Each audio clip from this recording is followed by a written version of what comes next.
Bienvenidos a todos y cada uno de ustedes a este espacio dedicado únicamente a su salud.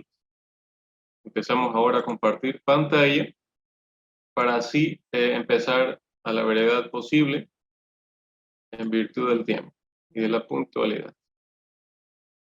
¿Me confirma, por favor, si se observa la pantalla? Sí, señor. Excelente. Muy bien. Bienvenidos a todos y cada uno de ustedes a este tema que trataremos en esta noche, relacionado al asma bronquial y a los efectos benéficos de glutatión frente a esta patología. Sé que a muchos de ustedes les es familiar el tema acerca del asma, pero trataremos ciertos aspectos que quizás no se saben tan a la brevedad como para saber los detalles que involucran a la fisiopatología, ya que si ustedes habrán visto una u otra charla de las cuales hemos dado, sobre todo en este año, mi función más bien es que usted entienda la fisiología propia del ser humano sano, para así comprender en detalle la patología, es decir, cuando ya la enfermedad se presenta. ¿Sí? Trataremos de hacer esto breve y entendible para todos ustedes. En cuanto al concepto de la enfermedad, sabemos que esta es una afección crónica de las vías respiratorias de los pacientes que la padecen, que se caracteriza por una inflamación local e hiperreactividad bronquial, lo que da como un resultado para todos estos pacientes como una dificultad al momento de respirar. El asma puede ser en ciertos pacientes leve, pero en muchos otros puede afectar inclusive las actividades de la vida diaria. Sin embargo, hay otro grupo de pacientes que son mal manejados o su enfermedad es muy agresiva o incluso se relaciona con otras patologías bronquiales o pulmonares que puede incurrir en una severidad extrema del paciente, incurriendo incluso a una ventilación invasiva mecánica.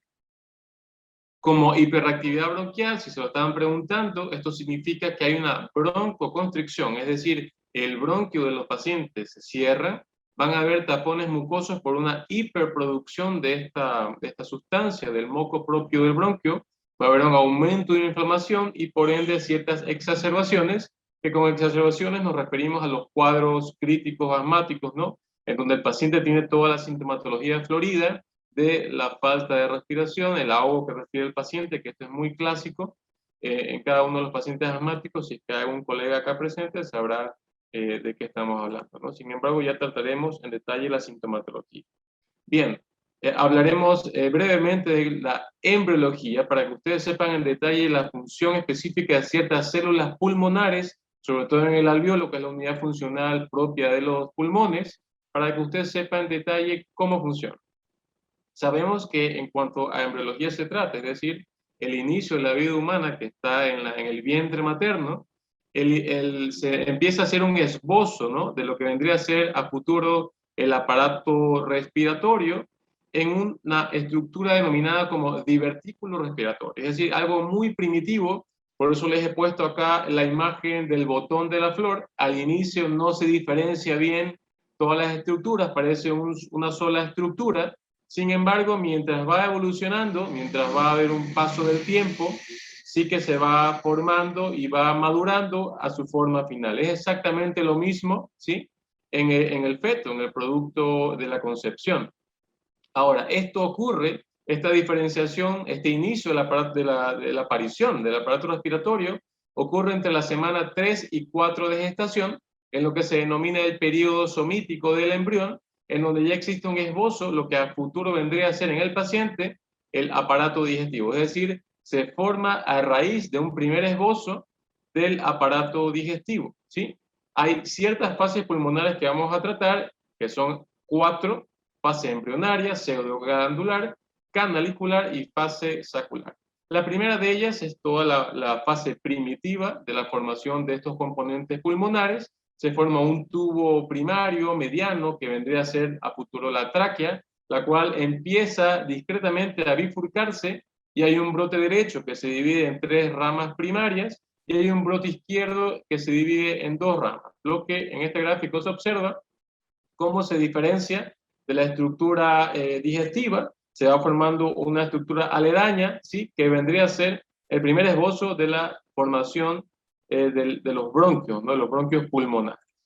Segunda fase es la fase pseudoglandular, en donde esta bifurcación se es un poco más notoria y empieza a aparecer la capilarización de los segmentos pulmonares, es decir, ya no solo que está la estructura bronquial, como se observa en la imagen central, sino que los vasos sanguíneos empiezan a aparecer. Pero recordemos que igual todo esto es en una fase muy primaria, es decir, todo es primitivo, aún no todo está detallado como lo conocemos en la anatomía final. Así vemos como en la fase glandular la bifurcación es un poco más pronunciada, se va separando más de lo que es el tubo digestivo, y en la imagen inferior se observa lo mismo pero desde otro punto de vista, cómo se va diferenciando y separando del tubo digestivo para finalmente ser una estructura totalmente separada. La fase canalicular, esta fase empieza entre la semana 18 y 27 de la gestación. Empieza a formarse ya lo que sería el parénquima pulmonar, es decir, en la fase anterior teníamos el bronquio, pero ahora empieza a aparecer el parénquima, es decir, el pulmón como tal, ¿sí? Sus primeros esbozos, por supuesto. Estas conllevan a las células de ciertos sáculos, que a futuro serán los alveolos, que empiezan también a diferenciarse, es decir, empieza a aparecer más estructuras celulares que se denominan como neumocitos tipo 1 y neumocitos tipo 2. Esto que se aprecia entre la semana 20 a 22 de la gestación. Y nótese cómo ya lo que se ve de un color un poco gris oscuro vendría a ser los primeros esbozos del parénquima pulmonar, ¿sí? De un lado izquierdo y del lado derecho. En esta fase canalicular, como mencionamos, están los neumocitos tipo 1, que son encargadas del intercambio gaseoso. Nótese la gran función que la mantendremos de por vida gracias a estas células neumocitos tipo 1, que son el 95% de la superficie alveolar total, ¿sí? Es decir, su gran mayoría, que son las que observamos de color un poco rojizo, ¿sí? Podría ser, neumocito tipo 1, ¿sí? 95% de la superficie alveolar. También están las células de tipo 2, neumocitos tipo 2, que son estas células de forma cuboidal, de color verde, que se encuentran en el lado derecho de la diapositiva. ¿Y cuál es su función? Únicamente la de producción, almacenamiento, secreción y recirculación de una sustancia conocida como surfactante, cuya función es la estabilización de la superficie alveolar y la prevención del colapso durante la expiración. Es decir, mientras una está encargada del intercambio gaseoso, que por supuesto es importante, es decir, exhalamos el aire que no contiene oxígeno y mediante la inhalación llega el oxígeno a nuestras células. Sin embargo, la sustancia conocida como surfactante permite que este alveolo se mantenga permeable, es decir, que sin esta sustancia el alveolo colapsa. Y con un alveolo colapsado, pues el aire simplemente no va a entrar o lo va a hacer de una manera inadecuada. Se sabe que las cantidades funcionales de este surfactante, este líquido, se encuentra presente ya de manera funcional en la semana 30 de gestación. Es por eso que en los productos que nacen pretérmino, ¿sí?, se presenta de manera muy común la famosa enfermedad de la membrana hialina. ¿Y cuál es la patología en que circula toda esta problemática del producto? Como dice acá, su causa es directamente relacionada a la deficiencia de surfactante. Es decir, como mencionamos hace un momento, con un alveolo colapsado, pues el aire va a ser insuficiente. Y por ende el niño, vemos en esta radiografía del lado izquierdo, con el parénquima pulmonar color más oscuro, recordemos que el aire se ve de color negruzco en la radiografía, mientras que del lado derecho es un producto con la enfermedad de la membrana hialina detectado en una manera inicial, obviamente por los pediatras y neonatólogos, el producto que padece un síndrome de distrés respiratorio agudo, es decir, producto que tenga esta deficiencia, ¿sí?, respiratoria, muy seguramente será relacionado al déficit de surfactante. Vemos un caso aquí de un producto pretérmino de 27 semanas como posterior a la aplicación de surfactantes, porque sí que existe como medicación, es decir, algo farmacológico, ¿sí? Si al producto se le aplica este surfactante, pues nótese cómo el cambio pulmonar, recordemos que gris un poco opaco, es decir, de color poco negro, es un parénquima que está con falta de oxigenación. Y nótese cómo, como dice en la diapositiva, 2 dosis después de la surfactante, nótese cómo ya mejora este patrón pulmonar. Entonces acá vemos otro caso de otro niño pretérmino de 28 semanas. Recordemos que funcionalidad a partir de las 30 semanas. También padece esta enfermedad de la membrana hialina y posterior a la surfactante, a la aplicación exógena, por supuesto, mejora el parénquima y por supuesto la mecánica ventilatoria del paciente. Por último, en la fase sacular tenemos que ya es una fase de maduración. Aquí empieza ya la formación final del producto, ¿sí? Pero recordemos que aún estamos inútero, ¿no? Estamos en el vientre materno. Los neumocitos tipo 1 alcanzan una relación más estrecha con los vasos sanguíneos, preparándose ya para el nacimiento. Hay un desarrollo mayor de las ramas de la arteria pulmonar, como también de las venas pulmonares alrededor de la semana 20 de la gestación, y también los vasos sanguíneos intracinares, es decir, los grupos de alveolos, también están bien vascularizados en esta fase final, que inicia en la semana 16, pero que continúa en la vida postnatal, es decir, la maduración avanza hasta después del nacimiento. Vemos así como en esta fase sacular, en el literal A, esto es entre la semana 8 a 16 de la gestación, todo es muy primitivo, células un poco diferenciadas, mientras que en la fase B, entre la semana 16 a 26, ya hay más celularidad, hay mayor madurez de todas estas estructuras, y en el literal C vemos que es entre la semana 26 hasta el parto, que obviamente hay mayor maduración de todas las estructuras, y esto avanza hasta la semana 32 y nótese que el proyecto de toda esta maduración abarca hasta los 8 años de edad de los pacientes pediátricos. Es decir, por eso hablábamos de que la madurez va posterior inclusive al tema del parto. De momento se sabe que al nacimiento de estos productos hay entre 20 a 25 millones de alvéolos con una superficie de intercambio gaseoso total de 2.8 metros cuadrados. Sin embargo, en el adulto existen entre 300 a 500 millones de estos alvéolos con una superficie de expansión para todo este intercambio gaseoso de 80 metros cuadrados. Nótese la gran diferencia, ¿no? La maduración pulmonar se alcanzaría por dos mecanismos. Por un lado, multiplicación alveolar y por otro lado, aumento del volumen de estos alvéolos para captar mayor cantidad de oxígeno, ¿no? Entonces, finalmente, ya pasada la edad embriológica, la edad pediátrica, tenemos una anatomía final totalmente madura que se compone de la cavidad nasal, la orofaringe, bajamos un poco hacia la laringe y se comunica directamente con la tráquea. Pues, ¿no? La tráquea se subdivide en bronquios, bronquio izquierdo y derecho, estos bronquios en bronquiolos, y por último a la unidad estructural conocida como los alveolos. ¿Sí? Estos alveolos, como ustedes sabrán, se relacionan directamente con la relación vascularizada para el intercambio gaseoso. La mecánica pulmonar normal de estos pacientes, es decir, un paciente sano, el intercambio como tal, es decir, exhalamos monóxido de carbono y inhalamos el oxígeno, pues, ¿no?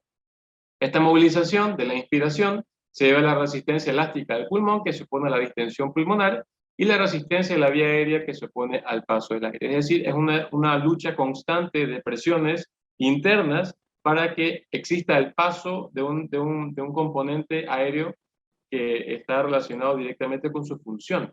Se ha postulado también que el tono del músculo liso, porque recordemos que los bronquios están envueltos, ¿sí? Como vemos claramente en esta gráfica, en la flechita de color verde del músculo liso, es decir, hay musculatura involucrada en toda esta función respiratoria, y se sabe que tiende a hacer una retracción elástica, es decir, tiende a contraerse como todo músculo, y eso podría favorecer a los pacientes que padecen de asma en sus crisis asmáticas, ¿no? Se sabe que existe aproximadamente estos 500 millones de alvéolos con una predisposición inherente a colapsarse debido a la tensión superficial. ¿Y quién previene este colapso alveolar? Como ya lo mencionamos, la capa lipídica surfactante que evita que la vía aérea periférica acumule líquido en su interior y se obstruye. Entonces, notas así la vital función del surfactante. Mecánica pulmonar, todos la conocemos, inhalamos el aire, se expande la cavidad torácica, los músculos intercostales, ¿sí? Se contraen y el diafragma a su vez también se contrae, ¿no? El diafragma sabemos que es uno de los músculos más potentes de todo el aparato respiratorio, mientras que cuando se exhala el aire, es decir, la exhalación, la cavidad torácica disminuye de volumen, se relajan los músculos intercostales y a su vez el diafragma, como está la diapositiva, se relaja. Entonces, esa es la mecánica normal de un paciente. También sabemos que existe una variabilidad circadiana del aparato respiratorio y el alveolo como tal, es decir, tiene un menor calibre en la madrugada, mientras que posee un mayor calibre en el día o en la tarde. Con lo cual se sabe que estos cambios demuestran ciertos cambios progresivos en los flujos pulmonares. Se sabe también, si es que tenemos asimismo algún colega médico en la sala, que muchos de los pacientes, si bien es cierto en el día pueden presentar crisis, por lo menos en mi caso, cuando yo estaba en las funciones hospitalarias de emergencia, la gran mayoría eran en la noche o en la madrugada. Clásico este tipo de pacientes, ¿no?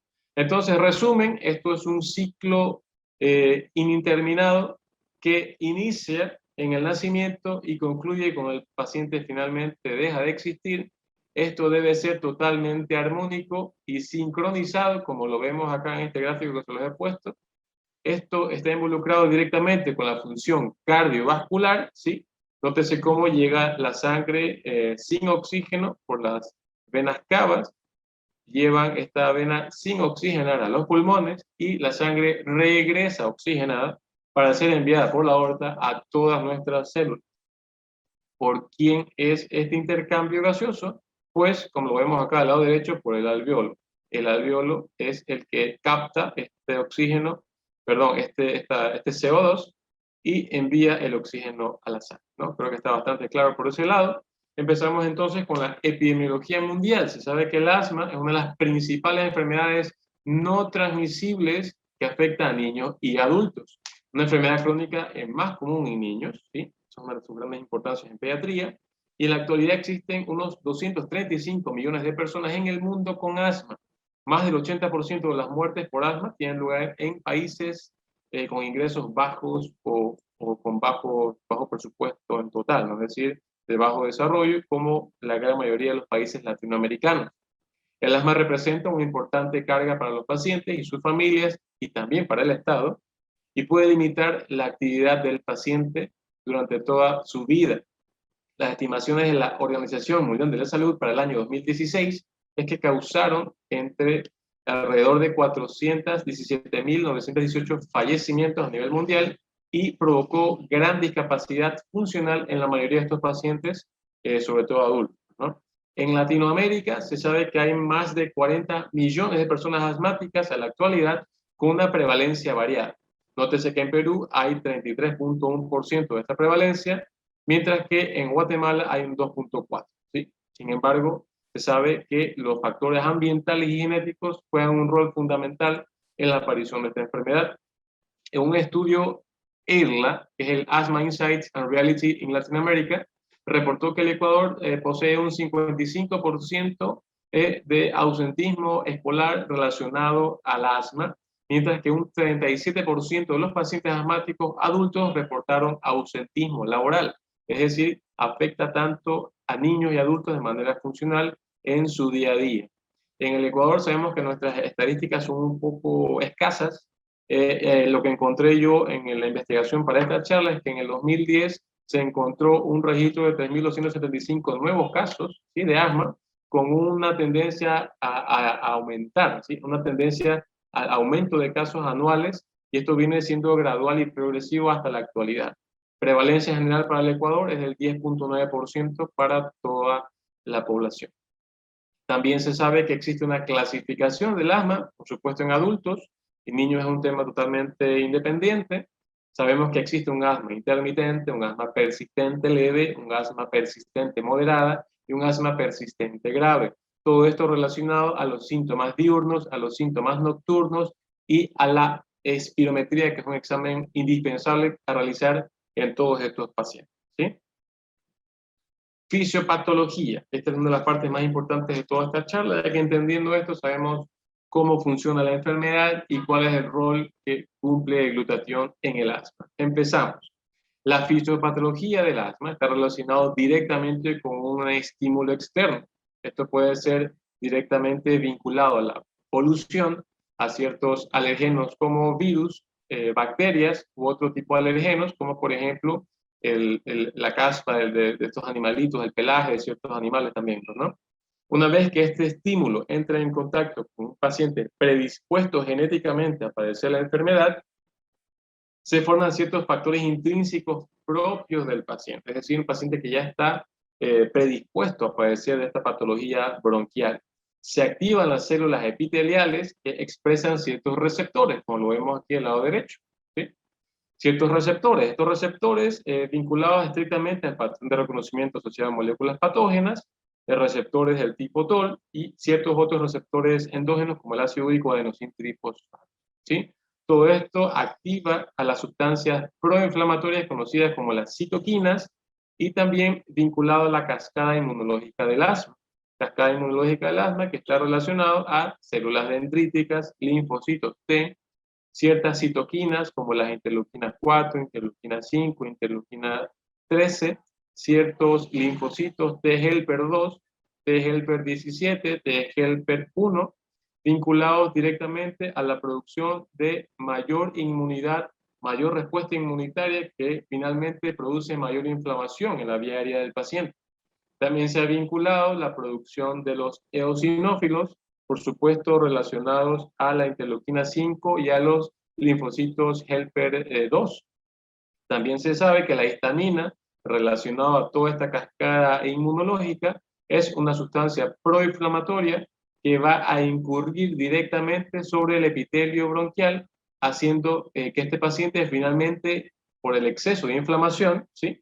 Y por el exceso de mucosidad, recordemos que eso era una de las características propias del asma, entre en una broncoconstricción final. Así vemos en otra diapositiva del lado izquierdo un paciente con un epitelio normal, sano, que por supuesto también tiene cierta respuesta inmunitaria presente en caso de que llegase a haber algún componente externo invasivo que pueda afectarnos. Obviamente el cuerpo responde de una manera acorde y limitada, ¿no? Sin embargo, del lado derecho, el paciente asmático ya está predispuesto a estas crisis asmáticas debido a la memoria inmunitaria relacionada a los linfocitos T. Es decir, que estos pacientes por eso es que se ven relacionados a mayor cantidad de crisis, porque ya existe esta memoria inmunitaria, y obviamente el epitelio, nótese cómo ya está totalmente dañado, no totalmente funcional, como lo es en un paciente sano, ¿sí? Creo que la diapositiva es bastante clara. El paciente asmático en broncoconstricción y el paciente sano con una ventilación normal, ¿sí? Recordando finalmente que todos estos pacientes tienen un componente genético importantísimo. Estos pacientes suelen tener atopía, es decir, relacionados a otros tipos de alergias, relacionados también con la respuesta inmunitaria que mencionamos, los T helper 1 y 2, y los mediadores proinflamatorios como las citoquinas, todas vinculadas finalmente a la inflamación local del epitelio. Desencadenantes directos para una crisis asmática, por supuesto lo mencionamos hace un momento, el pelaje de ciertas mascotas o la caspa de estos animalitos, ácaros del polvo, alergenos de ciertos insectos, medicación relacionada con asma, el ácido acetilsalicílico y los AINES, cambios climáticos, se sabe que en ciertos pacientes la tendencia al frío hace que presenten mayor cantidad de estas crisis, ciertos químicos del aire o químicos industriales relacionados al contacto con el paciente, en actividad física relacionada con el asma, por supuesto que sí, en pacientes mal controlados. Polen y humo del tabaco totalmente desencadenan estas crisis asmáticas de manera segura. Infecciones respiratorias virales, que son las más frecuentes, también predisponen a estas crisis asmáticas. Emociones intensas, se sabe que esto finalmente es vinculado al estrés. Mientras mayor estrés tenga el paciente, se sabe que el estrés oxidativo vinculado a la parte respiratoria, pues va a predisponer a que este paciente padezca de estas crisis. Y finalmente, pero no menos importante, la contaminación atmosférica, que cada vez es mayor. La polución ambiental afecta directamente a estos pacientes.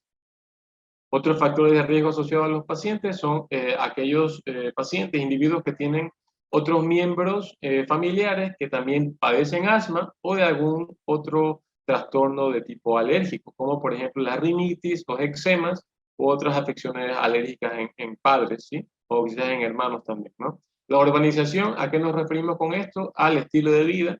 Mientras más urbanización hay, los pacientes tienden a hacer menos actividad física, ¿sí? En parques o en áreas recreacionales, más bien tienden a estar en la parte electrónica, sobre todo en niños y adolescentes, y relegan un poco la actividad física que es necesaria para todos nosotros. A menudo es difícil encontrar una única causa, por supuesto, hemos mencionado ya que el bajo peso al nacer en los pacientes prematuros predisponen a que tengan afección pulmonar por falta de surfactante, exposición a alergenos, irritantes ambientales, y el sobrepeso y la obesidad, por supuesto que es un factor a tener muy en cuenta, ya que, como ya hemos hablado de este tema, es una pandemia que nos ataca a todos y cada uno de nosotros, a nuestro alrededor y en nuestras familias al día de hoy. Así que, obviamente, la obesidad influye a que este paciente tenga un peor pronóstico. Fenotipos del asma, la gran mayoría de personas creen que es únicamente alérgica, es decir, el paciente asmático tiene un componente alérgico. Claro que sí, es el más frecuente y es el fenotipo más reconocible, como tiene calidad positiva, el cual está bastante vinculado a la niñez y a historia familiar o enfermedades alérgicas. En los estudios del esputo de estos pacientes hay una inflamación eosinofílica casi que pura y clásica, y estos pacientes suelen responder mejor a los corticoides inhalados. Sin embargo, hay un paciente asmático no alérgico, ¿sí? Es decir, no vinculado a alergias de ningún tipo, presente sobre todo en pacientes adultos, y en las pruebas de esputo hay una diferencia con la anterior, ya que contienen componentes celulares neutrófilos, eosinófilos y algunas otras células proinflamatorias. Sin embargo, estos pacientes, comparados con el grupo anterior, responden menos favorablemente a los corticoides inhalados. Otro tipo de presentación es el paciente de inicio tardío, paciente que está con asma en la edad adulta avanzada, sobre todo en sexo femenino, ¿sí? Y esta no tiene antecedentes de alergias por lo general. Sin embargo, por supuesto que existen pacientes que sí que las tienen.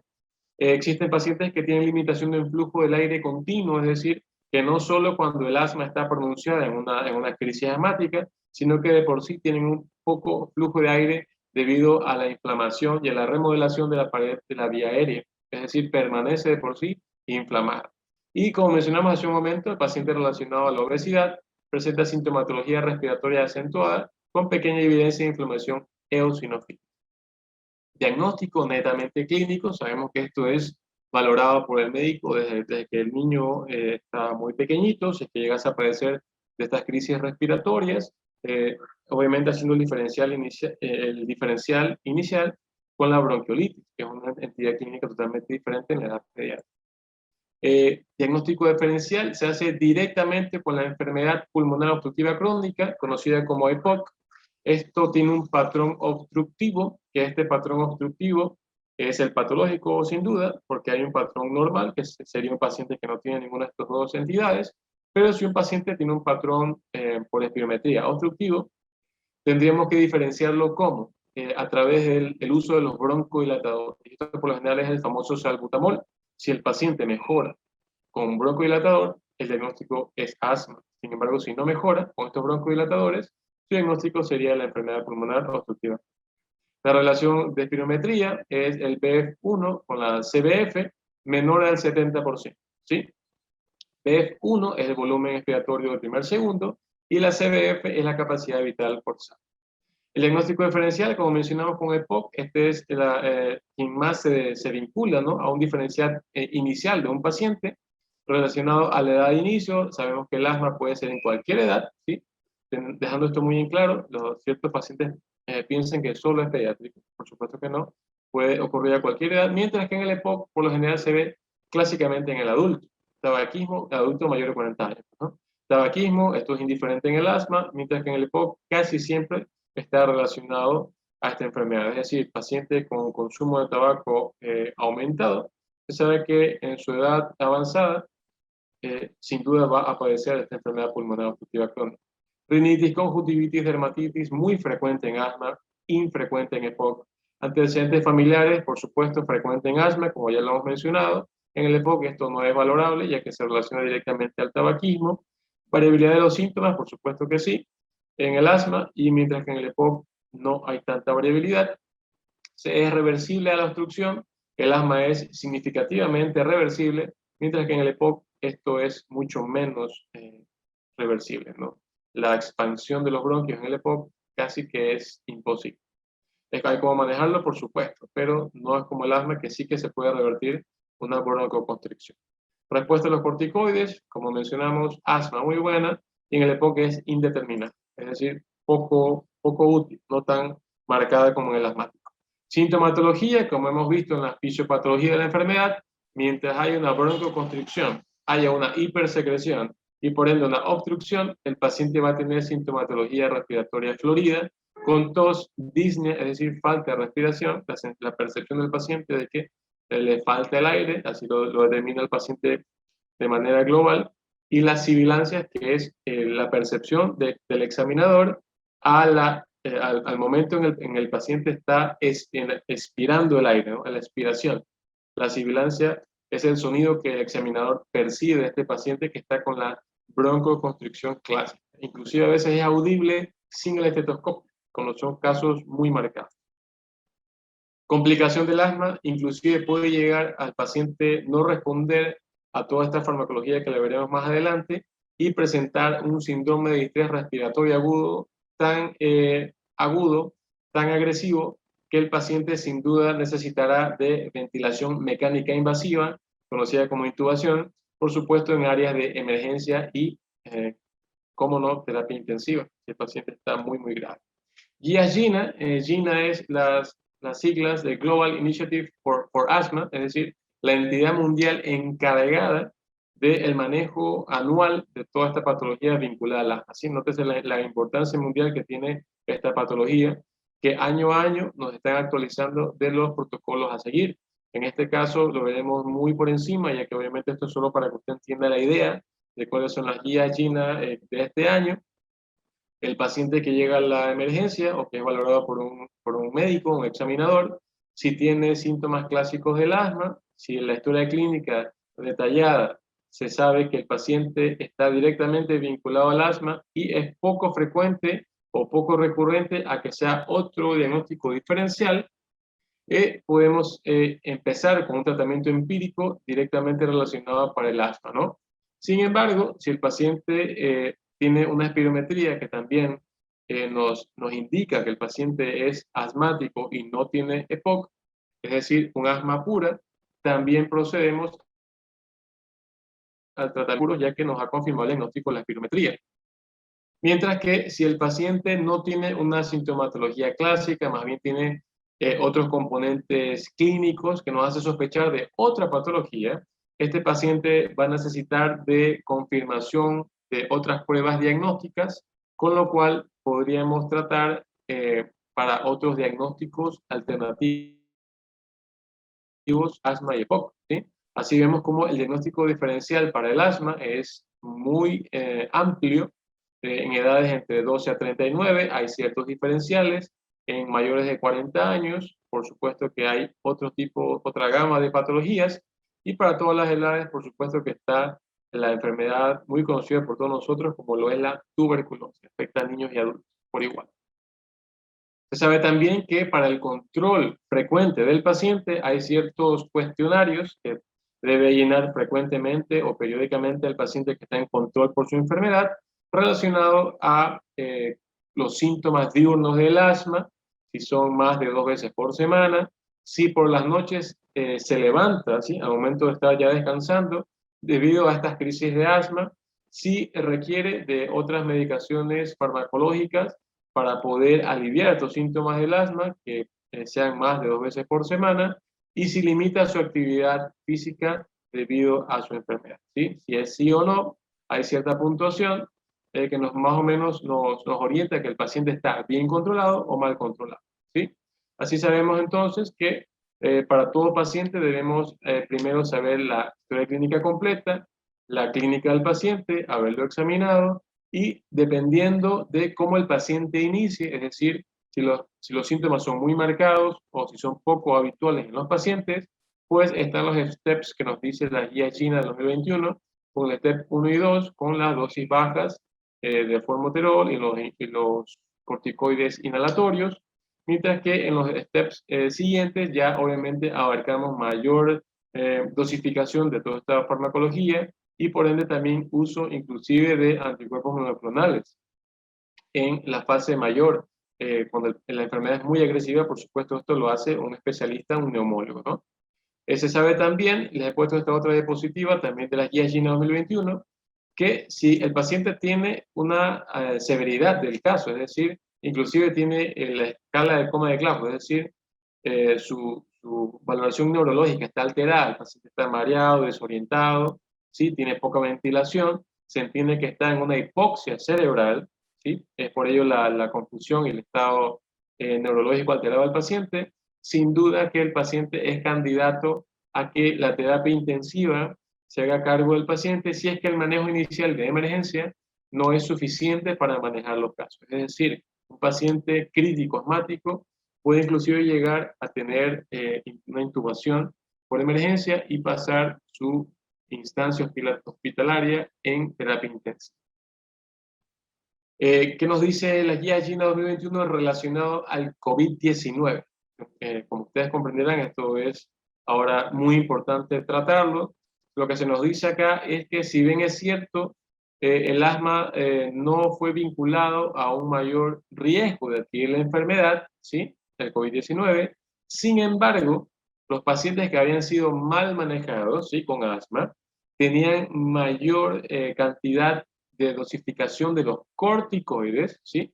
Esto lo deja muy en claro esta diapositiva, con lo cual recordemos que uno de los efectos secundarios del corticoide era la inmunosupresión, y una inmunosupresión sí que se puede ver vinculada a una infección por COVID-19. Entonces, más o menos por ahí es el camino del vínculo entre el asma y el COVID, como nos dice la guía Gina, no tanto por la enfermedad, sino por el mal manejo de la misma y el aumento en la dosis del corticoide. Esto yo les hablo desde el punto de vista de la emergencia, un tratamiento inicial de la atención primaria en salud, el soporte de oxígeno para que la saturación de oxígeno no baje de un 94%, los corticoides sistémicos, si el paciente está totalmente estable, pueden ser inclusive vía oral, sin embargo, más se usa la vía endovenosa o la vía intramuscular, sobre todo lo que más disponemos nosotros en nuestro país es la dexametasona o la metilprednisolona, ¿sí? Ambos corticoides. Salbutamol, el broncodilatador, con nebulizaciones de entre 3 a 4 por hora, más una revaloración continua por parte del médico que está con ese paciente, ¿sí? Recordemos que en las fases 1, 2 y 3 se deben a que en la fase 1 prevenimos la insuficiencia respiratoria, es decir, que el paciente entre en un colapso respiratorio absoluto, con lo cual podría inclusive tener que ventilarse de vía invasiva, mecánica. El literal número 2, el manejo de la crisis asmática por parte de los corticoides, y para prevenir una nueva crisis, el broncodilatador. Es decir, por eso el 1, 2 y 3 no se lo cambia por nada, en ese orden siempre van de la mano. Medidas generales para el control convencional, es decir, no en una área de emergencia, no en una crisis, sino en el manejo general del paciente, evitar alergenos, ya hemos visto que alergenos son múltiples, educar al paciente con la inhalocámara en edades pediátricas, la dosificación y el control de rescate por parte de los corticoides, y asegurar una adherencia al tratamiento, es decir, la vigilancia directa y el control frecuente por parte del paciente con su médico de cabecera, para ver mediante los tests que mencionamos hace un momento, si tiene un buen manejo o no. Otras medidas farmacológicas están los corticoides inhalatorios, 2 veces al día por los generales de elección. Claro que esto es según cada caso, según cada paciente. Esto es de manera general que lo estamos abordando. Broncodilatadores de corta acción como el salbutamol SOS, es decir, de rescate.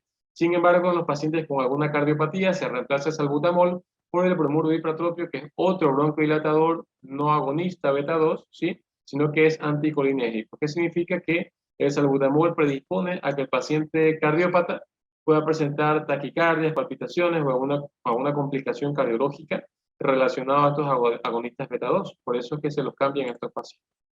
De segunda línea está el salmeterol, formoterol, que también son agonistas beta 2, por lo general 2 veces por día. Tiotropio, otro fármaco también anticolinérgico, broncodilatador, también en cardiópatas. Tercera línea, los inhibidores de leucotrieno, es decir, el famoso Montelukast, que en nuestro país es el más común. Sin embargo, también están los inhibidores de los mastocitos. Me parece que en el país no tenemos esta medicación, conocida como Xileuton. Cuarta línea está aumentar los corticoides inhalatorios y el salbutamol previamente prescritos. Y por último, la quinta línea, el corticoide oral o prednisona, ¿sí? Es decir, se sigue esta línea de tratamiento para todos los pacientes. Y aquí vemos un esquema general, ¿sí? Como para que se entienda el tema de los escalones de tratamiento.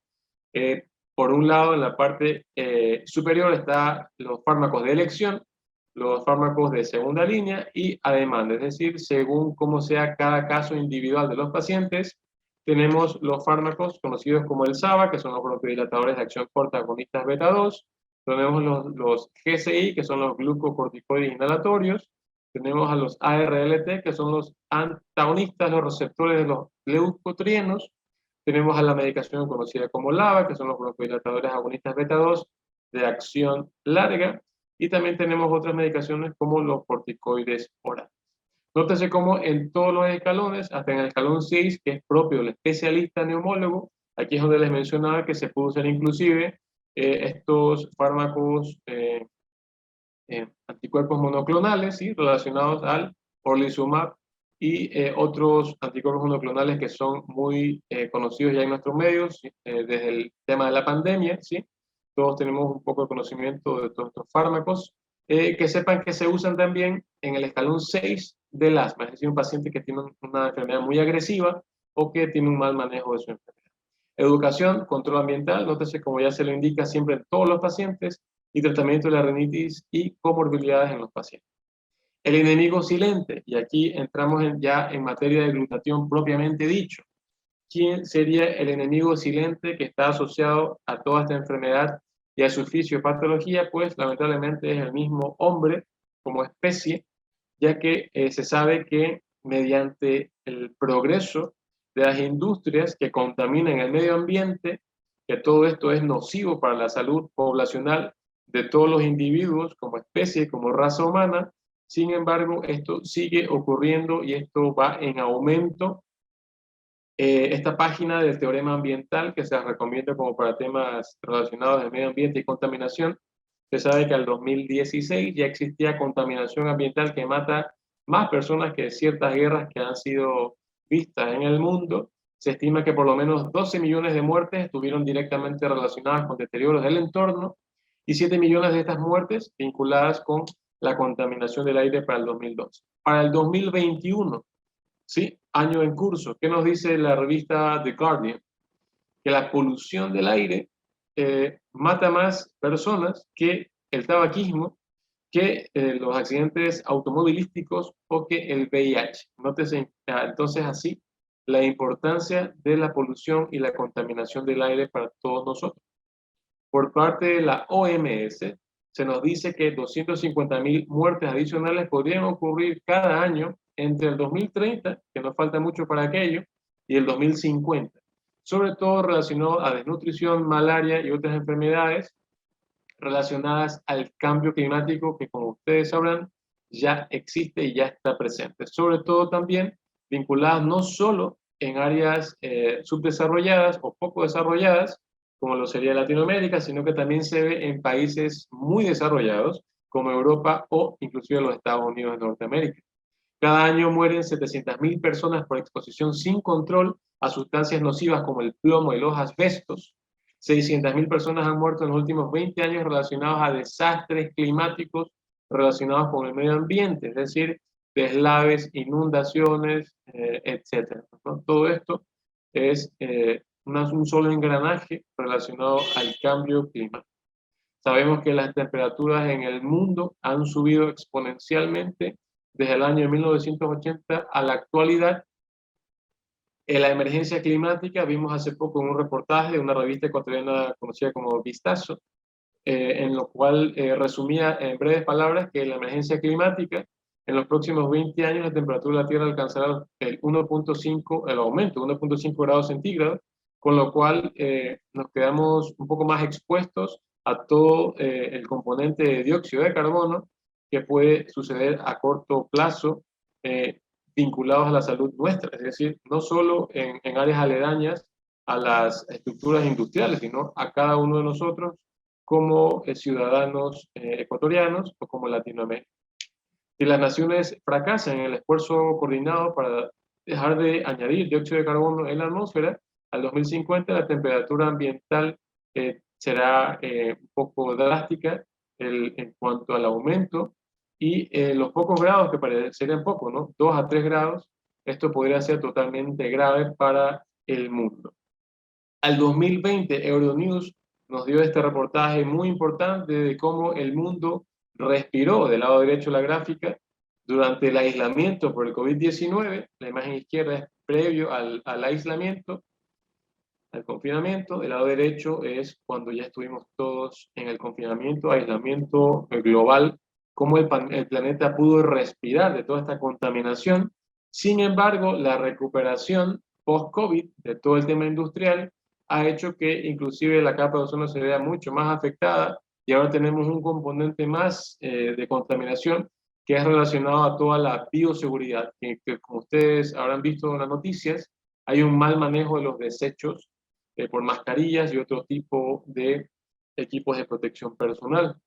CNN nos dice que los químicos relacionados a todos estos contenedores, que sin duda todos ustedes los conocen, se han comprado algún alimento fuera de casa, están relacionados a ciertos químicos que producen una muerte temprana en los pacientes que consumen mucho este tipo de alimentos en estos contenedores.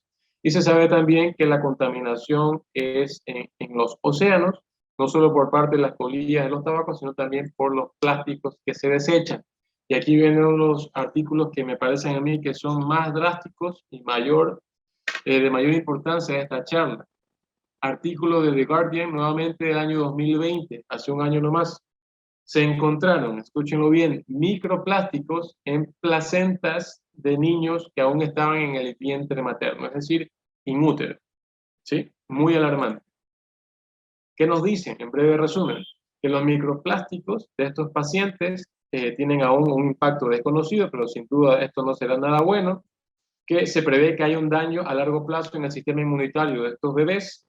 Lo alarmante de todo esto es que se encontró en mujeres con embarazos sanos, que tuvieron un parto normal, con un embarazo sin ningún inconveniente. Sin embargo, se les encontró estos microplásticos circulando en la placenta, tanto en la cara materna como en la cara fetal de la placenta, ¿no? Sabrán ustedes que tienen estos dos componentes.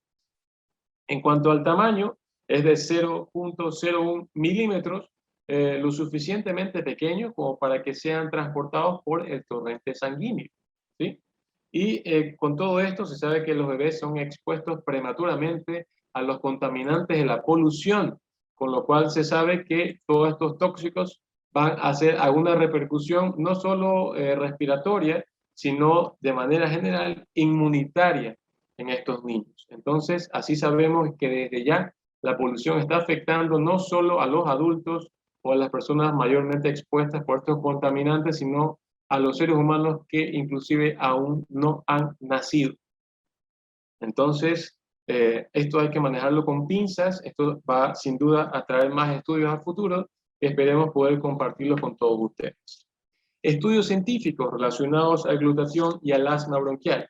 Como recordamos, el asma bronquial es una patología totalmente inflamatoria, como se vio en detalle en la fisiopatología, y como todos sabrán, el glutatión es el antioxidante mayor por excelencia de la humanidad en cuanto a evitar el contagio de toda esta celularidad a las organelas, es decir, previene que todos estos radicales libres y las sustancias que promueven esta toxicidad celular ingresen a la célula y puedan así hacer una apoptosis o una muerte temprana en todas nuestras células. Por lo cual, la suplementación de glutatión, sobre todo en estos tiempos, y no solo relacionado al asma, sino como salud general, es mandatoria. Por lo menos así lo creo yo, y como medicina preventiva es lo que yo indico a mis pacientes. Artículo número 1. La homeostasis de glutatión de la vía aérea en niños, ¿sí? Con asma severa se ve evidenciada por el efecto del estrés oxidativo, ¿sí? Y como conclusión, se sabe que estos niños presentan marcadores altos de estrés oxidativo, ¿sí? O de las sustancias, las especies reactivas del oxígeno que promueven estos radicales libres, ¿sí? Sobre todo a nivel del fluido epitelial bronquial, es decir, inicia principalmente en los asmáticos este estrés oxidativo local en la vía aérea inferior, en los bronquios, en los alveolos, con lo cual su enfermedad es pobremente manejada, a pesar de que se hagan todos los esfuerzos farmacológicos convencionales, ¿sí? Puede incurrir incluso en un tipo de gravedad por su enfermedad. El estudio número 2 es la bioquímica propia de glutatión en pacientes con asma, y esto fue en pacientes adultos. Se observaron, en cambio, en estos pacientes, nótese que se observaron niveles altos de glutatión, pero relacionado a la intensidad de inflamación. Es decir, pacientes que aún tenían niveles propios o adecuados de glutatión, se les vio que en vía respiratoria esto estaba mucho más pronunciado, pero ¿por qué? Porque había mayor cantidad de estrés oxidativo, es decir, de inflamación, con lo cual hacía un reclutamiento del aparato respiratorio de mayor cantidad de glutatión para hacer frente a toda esta inflamación y a este estrés oxidativo que causa finalmente un daño epitelial de todo el árbol bronquial. Finalmente, como ustedes sabrán, si no hay una suplementación adecuada, este glutatión que inicialmente se lo encontró en niveles altos, finalmente va a sucumbir a el efecto nocivo y tóxico del estrés oxidativo, con lo cual el daño va a ser mayor y por ende la sintomatología va a ser mucho más florida y pobremente manejada. El resumen de todos estos estudios científicos, como ustedes lo han escuchado el día de hoy, nos dice que un paciente sano tiene un equilibrio entre los antioxidantes, que principalmente está liderado por el glutatión, frente a los oxidantes o a todo el estrés oxidativo ambiental, que si esto es en una forma controlada, pues estamos en una armonía o una homeostasis del paciente, como lo expresa la balanza.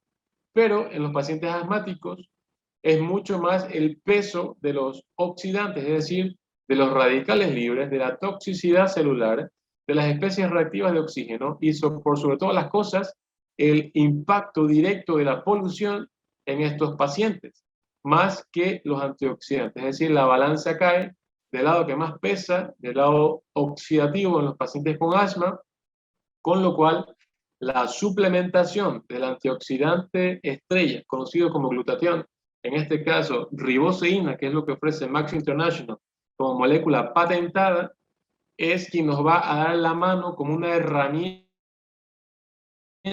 terapéutica para todos estos pacientes. ¿Sí? ¿Qué es lo que le quiero decir? Que si bien es cierto, el paciente va a necesitar de su manejo diario, ¿sí? De sus bronquiodilatadores, de su control con el médico, pero si este paciente es correctamente suplementado, independientemente de la edad, ¿sí?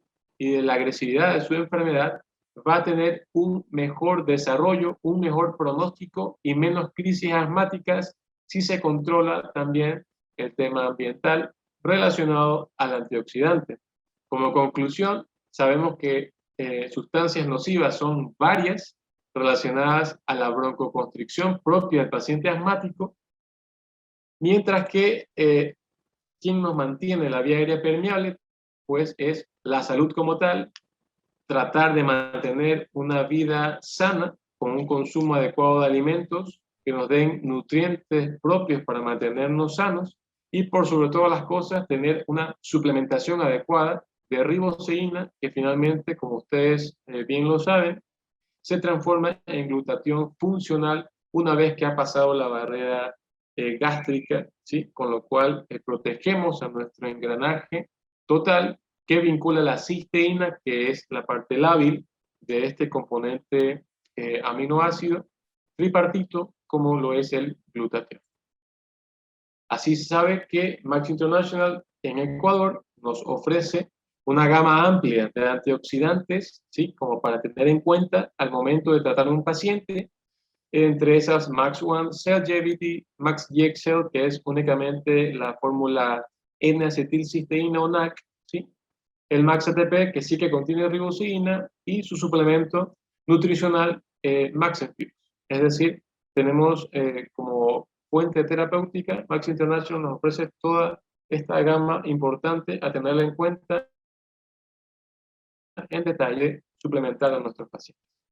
Como última diapositiva, sabemos que las vacunas sirven para un sinnúmero de enfermedades, Entre esas el COVID-19, que en relación al asma hemos dicho que se ve vinculado no solo por la enfermedad, sino por el mal manejo de la misma y por la alta dosificación de los corticoides.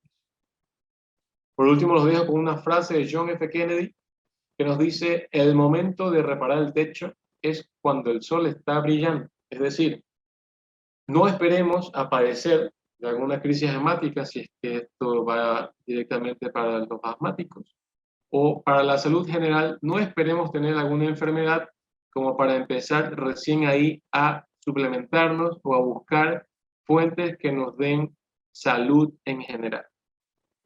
De momento, eso es todo de mi parte. Muchas gracias.